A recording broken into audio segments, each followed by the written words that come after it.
구글 얼스로 따라가보는 바울의 3차 전도여행 1편 비시디아 안디옥에서 에베소까지. 바울의 3차 전도여행은 사도행전 19장부터 시작되며 AD 53년경으로 추정됩니다. 19장 1절에 아볼로가 고린도에 있을 때에 바울이 윗지방으로 다녀 에베소에 왔다고 기술되어 있습니다. 우선 아볼로에 대해 설명드리면 18장 18절에 의하면 바울이 2차 전도여행을 마치고 고린도를 떠나 귀환할 때 브리스길라와 아굴라도 함께했다고 되어 있습니다. 그들은 도중에 에베소에 정착하여 바울과 헤어지게 됩니다. 이곳에서 이 부부는 아볼로라는 이집트 알렉산드리아 출신 유대인을 만나게 됩니다. 아볼로는 이미 메시아에 대한 예언과 침례 요한의 기별을 잘 알고 있었지만 그 이후의 사건들은 모르고 있었습니다. 그래서 브리스길라와 아굴라는 아볼로에게 메시아이신 예수 그리스도와 십자가에 의한 구원의 복음을 가르칩니다. 그들에게 가르침을 받은 아볼로는 감동하였고 복음을 받아들이고 그리스 지역으로 가서 전도하고 싶어 합니다. 그리하여 그는 에게를 건너 고린도로 가서 그곳의 교회들을 이끌게 됩니다. 바울이 3차 전도여행을 떠난 것은 이 시기라고 성경이 말하고 있으므로 브리스길라와 아굴라가 에베소에 정착하고 아볼로를 가르치는 기간을 감안하면 2차 전도 여행 후 1년여 정도 지난 시점을 추정할 수 있고 그때가 AD 53년입니다. 바울의 3차 전도여행 경로를 나타낸 지도들을 인터넷 검색하면 에베소에 이르는 경로를 모두 비시디아 안디옥을 경유한 것으로 나타내고 있습니다. 저도 이 경로를 따라 에베소로 가보려고 하는데 다만 약간 마음에 걸리는 것은 19장 1절에 윗지방을 다녀 에베소로 갔다는 표현입니다. 이것이 소아시아 북부 지방을 의미한다면 비시디아 안디옥을 거쳐가는 경로는 성립할 수 없을 것입니다. 더베, 루스드라, 이고니온, 비시디아, 에베소에 이르는 경로는 북부가 아닌 오히려 소아시아의 중남부에 가깝기 때문입니다. 하지만 이 서술이 안디옥을 기준으로 한 것이라면 소아시아의 모든 지역이 윗지방에 해당하므로 비시디아 안디옥을 통해 가는 경로도 성립할 것입니다. 또한 소아시아의 해안 지역에 비해 중부 고원 지역은 고도상 위쪽이므로 윗지방이 고원 지역을 표현하는 것일 수도 있습니다. 어느 것이 맞는지는 알 수가 없기 때문에 저는 인터넷 자료들이 모두 동의하는 비시디아 안디옥을 통하는 경로를 채택하겠습니다. 1차, 2차 전도여행을 통하여 이미 살펴본 더베, 루스드라, 이고니온의 경로들은 생략하고 새로운 경로만 따라가려면 우리는 비시디아 안디옥에서 출발하여야 할 것 같습니다.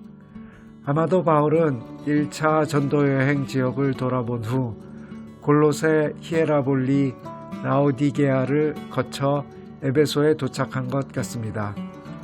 이번 편에서는 비시디아 안디옥에서 에베소까지의 경로를 따라가 보겠습니다. 자, 이제 출발합니다.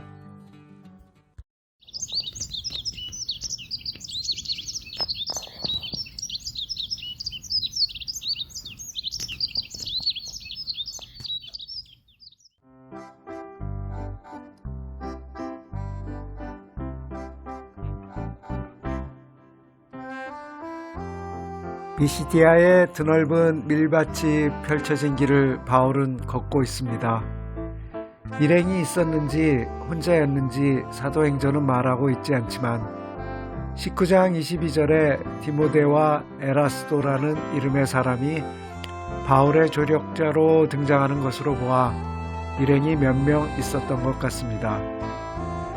2차 전도여행 말미에 에베소에 들렀을 때 바울은 그곳 사람들에게 하나님의 뜻이면 다시 돌아오리라 하며 헤어졌었는데 이제 정말 하나님의 뜻에 따라 에베소로 향하고 있습니다.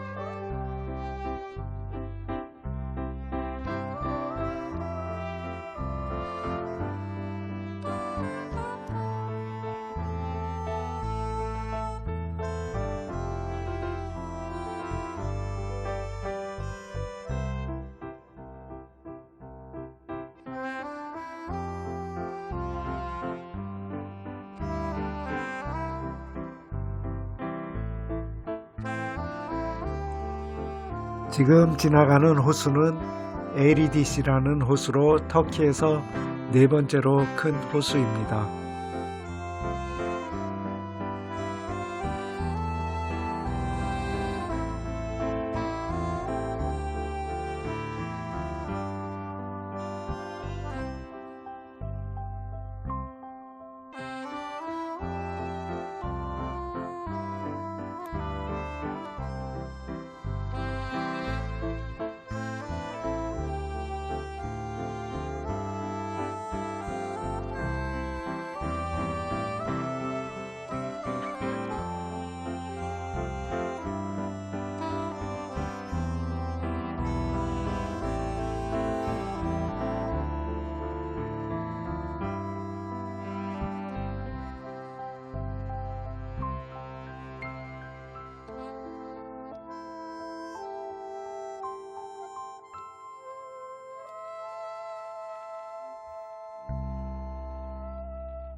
지금 지나가는 도시는 우르보르라는 도시로 고대로부터 군사 및 무역 도시로 여러 제국들의 지배를 받았던 도시입니다.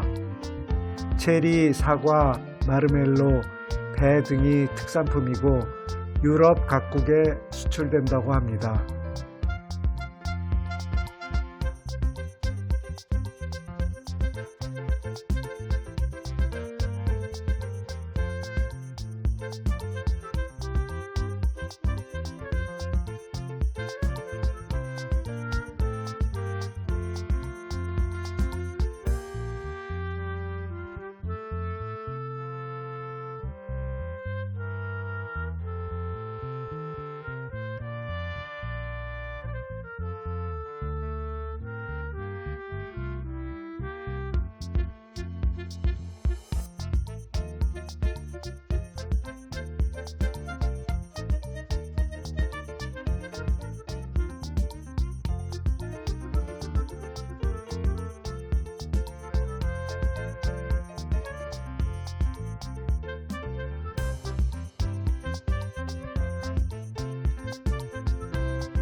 지금 왼편에 보이는 호수는 아시골이라는 호수인데 남쪽의 샘에서 황산 나트륨이 함유된 쓴물이 솟아나와 이루어진 호수입니다. 터키에서 가장 큰 산업용 황산 나트륨을 공급하는 가치 있는 호수입니다. 바울 일행도 이 호수의 쓴 물맛을 보았을지 궁금합니다.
이제 고대 부르기아 왕국의 유명한 세 도시 골로세, 히에라볼리, 라오디게아가 가까워지고 있습니다. 첫 번째로 살펴볼 도시는 골로세입니다.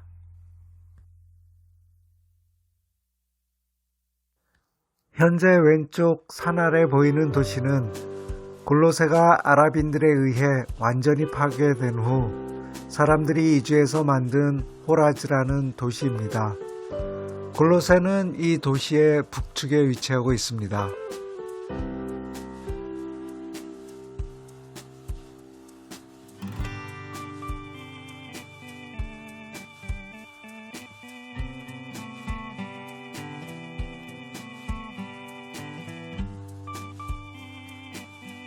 이곳이 골로세입니다. 황량하기 그지없습니다. 사실 터키 정부에서 관심이 없어 도시는 묻힌 상태로 아직 발굴되지 않았습니다. 이 들판 아래에는 아크로폴리스와 아고라 광장, 극장 등이 묻혀 있다고 합니다. 도시 남쪽에 사는 카드모스 산으로 소아시아 서부에서 가장 높은 산입니다. 이 산에서 시작된 물이 강을 이루어 골로세로 흘러갑니다. 이 강물은 고대로부터 치료 효과가 있다고 알려져 있으며 이 물을 퍼올려 골로세뿐 아니라 주변 지역에 식수로 공급하였다고 합니다. 고대 히타이트 시대부터 사람이 살았고 바울 시대까지도 상업도시로서 상당한 부를 쌓았던 곳입니다. 특히 골로시누스라는 직물 이름이 있을 정도로 양모 산업이 발전하였습니다. 바울 시대에 이르러서는 인접한 라오디게아나 히에라볼리의 주도권을 빼앗겨 도시가 쇠퇴하고 있었지만 비잔틴 시대까지 건재하였다가 아랍인의 침공으로 완전히 파괴되어 도시는 남쪽의 호라즈로 이전하였고 현재는 폐허만 남아 있습니다. 바울은 3차 전도 여행 중 에베소에 머무는 동안 에바브라라는 사람을 만나 복음을 전하는데 그가 골로새로 가서 교회를 세워 이 도시에 기독교를 전파하게 됩니다. 에바브라는 골로새뿐 아니라 인접한 라오디게아와 히에라볼리에 복음을 전하는 일에도 큰 역할을 한 것으로 알려져 있습니다. 에바브라가 세운 골로새 교회는 빌레본의 집에서 예배를 드리며 시작되었습니다. 나중에 에바브라가 바울과 함께 감옥에 갇힌 후에는 빌레몬이 교회를 이끌어간 것으로 알려져 있습니다. 안타까운 것은 골로새 교회는 점점 이단화되어 골로새 영지주의와 천사 숭배가 널리 퍼지게 됩니다. 이런 상황을 보다 못한 에바브라가 AD 62년경 로마의 감옥에 갇혀있던 바울에게 가서 보고하게 되고 심각성을 깨달은 바울이 골로새 교인들에게 보내는 편지가 바로 골로새서입니다. 이제 라오디게아를 향해 떠나겠습니다. 여러분은 지금 소아시아 동부와 서부를 잇는 가장 중요한 무역로를 지나고 있습니다.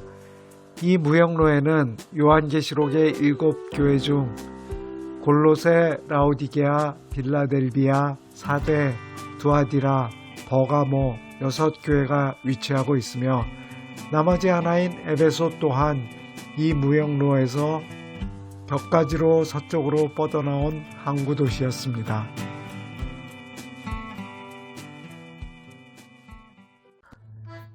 지금 앞에 보이는 도시가 라오디게아입니다. 골로새와 마찬가지로 소아시아의 동서를 가로지르는 중요한 무역로에 위치하여 고대로부터 부유한 도시였습니다. 헬라 시대 안디오쿠스 대왕은 바벨론에서 많은 유대인들을 이 무역로상의 도시들로 이주시켰는데 특히 라오디게아에 많이 정착하여 부를 쌓았다고 합니다. 로마 시대에는 지방자치를 할 수 있는 자유도시였으며 자신들의 부를 바탕으로 자체 주화도 발행했다고 합니다. 발굴된 도시 유적에서 스타디움, 극장들 외에 많은 목욕탕과 급수 시설을 볼 수 있습니다. 이 도시의 물은 인접한 골로새에서 차가운 물을 끌어오고 히에라볼리에서 뜨거운 물을 끌어와 사용했다고 합니다. 그러나 로마 시대의 수로는 고가 수로였기 때문에 기온의 영향을 많이 받아 골로새와 히에라볼리에서 끌어온 물이 라오디게아에 도착했을 때에는 뜨겁지도 차갑지도 않은 미지근한 물이 되어 있었다고 합니다. 라오디게아는 요한계시록 2장 3장에 등장하는 7교회 중 하나로 유명한데 라오디게아 교회를 차지도 뜨겁지도 않아서 토하여 내치고 싶은 교회로 묘사하고 있습니다. 라오디게아의 미지근한 물과 정말 잘 어울리는 비유인 것 같습니다. 계시록 3장 17절의 내용을 잠시 보겠습니다. 내가 말하기를 나는 부자라 부여하여 부족한 것이 없다 하나 내 공고한 것과 가련한 것과 눈먼 것과 벌거벗은 것을 알지 못하는도다. 라오디게아가 얼마나 부유했는지 잘 알 수 있는 묘사이고 그들이 가진 부유함으로 인해 신앙의 다급함이나 절실함이 사라져 이도저도 아닌 상태에 빠져 있었다는 것을 알 수 있습니다. 이런 상황은 현대의 부유한 선진 국가들에서도 쉽게 볼 수 있는 모습입니다. 북미와 유럽의 기독교인들이 안락한 생활과 부유함에 빠져 있는 사이에 그들의 신앙은 절실함을 잃었고 시간도 충분하고 돈도 충분함에도 교회는 오히려 쇠락하여 문을 닫고 팔려나가 음식점이 되거나 디스코장이 되는 지경에 이르는 경우를 뉴스를 통해 종종 봅니다. 세상이 점점 타락해져 가고 각종 기후재난과 전염병 등으로 지구의 종말과 그리스도의 재림이 가까워지고 있는 지금 우리는 나약하고 우유부단해진 신앙에서 벗어나 다시 옛 신앙의 절실함으로 돌아가야 할 때인 것 같습니다. 길을 계속 가기 전에 잠시 인접한 도시 히에라볼리를 둘러보고 가겠습니다.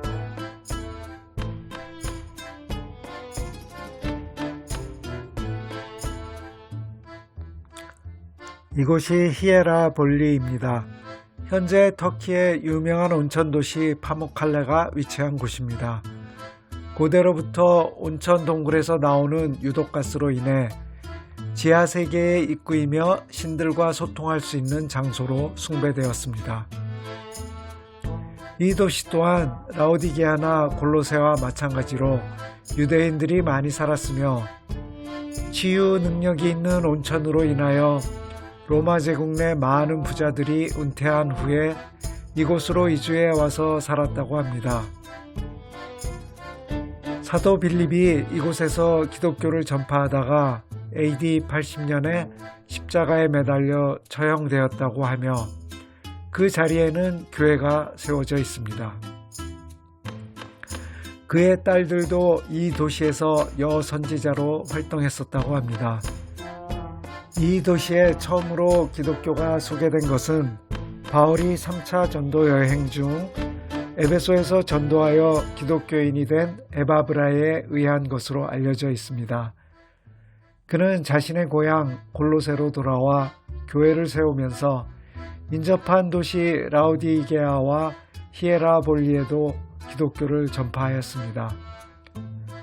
골로새서 4장 13절을 보면 그가 라우디게아와 히에라볼리에 복음을 전파하기 위해 많은 수고를 하였음을 알 수 있습니다.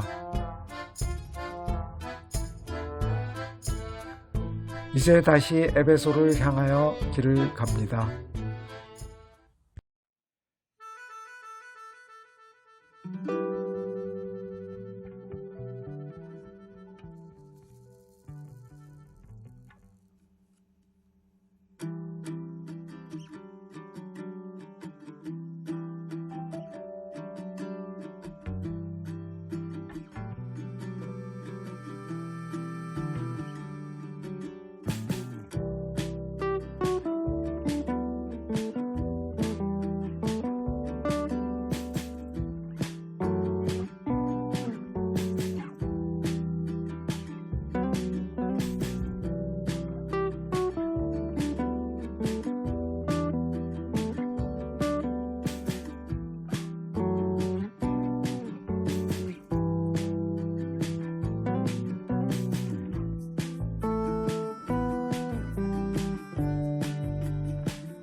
앞에 갈림길이 있네요.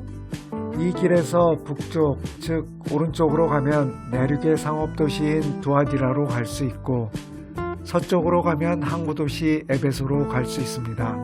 우리는 서쪽으로 향해 갑니다.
낮은 산악지역 사이로 난 농경지 길을 따라 바울 일행은 길을 걷습니다.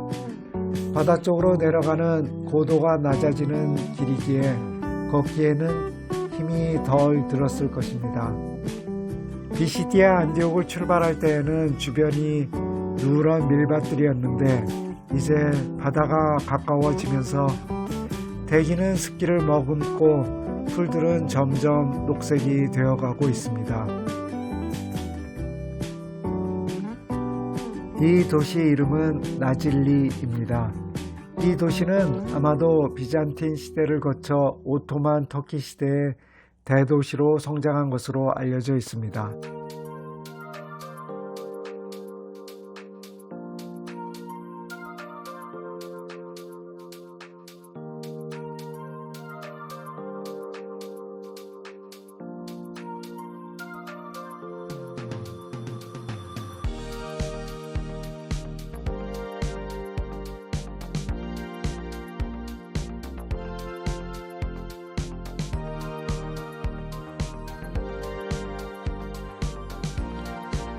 이 도시는 술타니즈라는 도시인데 도시의 북편에 고대 도시 니사가 있었습니다.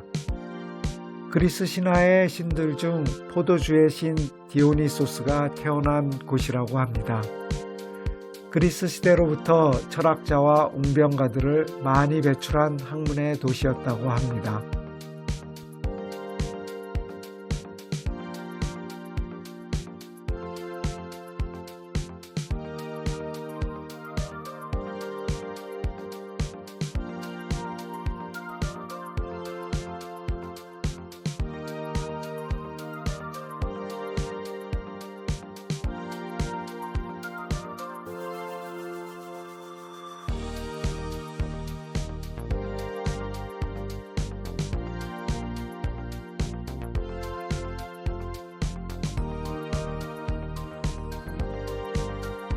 이 도시는 아이딘입니다.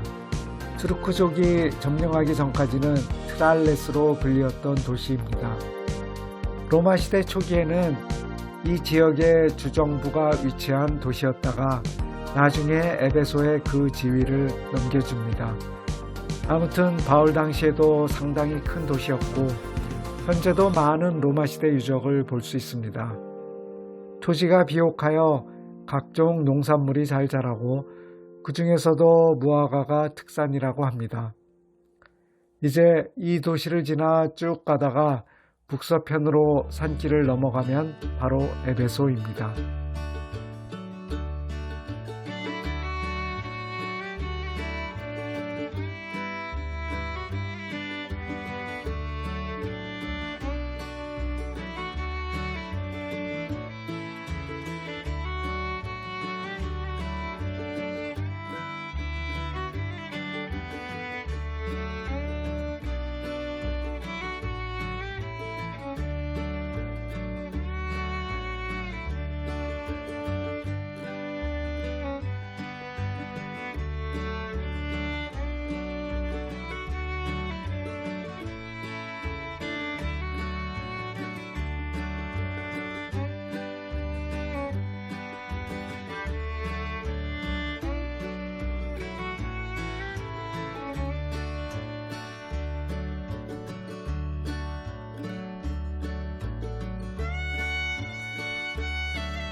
저 멀리 에게해가 보이고 파도 소리가 들려옵니다. 에베소가 멀지 않았습니다.